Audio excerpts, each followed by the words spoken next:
Экономика – материалдық игіліктерді өндіру, айырбастау, бөлу және тұтыну үрдісі кезінде адамдар арасында пайда болатын өндірістік қатынастар. Жалпы геоэкономика кеңістік, уақыттық және саяси аспектілерді зерттейді. Алайда геоэкономиканың геосаясаттан өзгеше жалпыға бірдей қабылданған сингулярлық анықтамасы жоқ.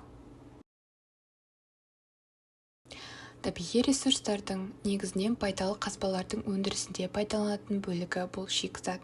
Бұлайша алғанда шикізат табиғи ресурстардың ендігі пайдаланатын немесе технологиялық тұрғыдан өндіріске тартылуы мүмкін бір бөлігі. Жалпы ішкі өнім мемлекет территориясындағы барлық өндірушілердің белгілі бір кезең ішінде өндірген түпкі тауарлары мен көрсеткен қызметтерінің нарықтық құнын білдіретін жиынтық көрсеткіші. Бұл атауды ең алғаш Саймон Кузнец ұсынды.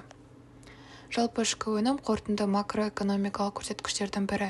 Бір жылда елдің ішінде осы елге сондай-ақ өзге де елдерге тиесілі өндіріс факторларын пайдалана отырып жасалған жиынтық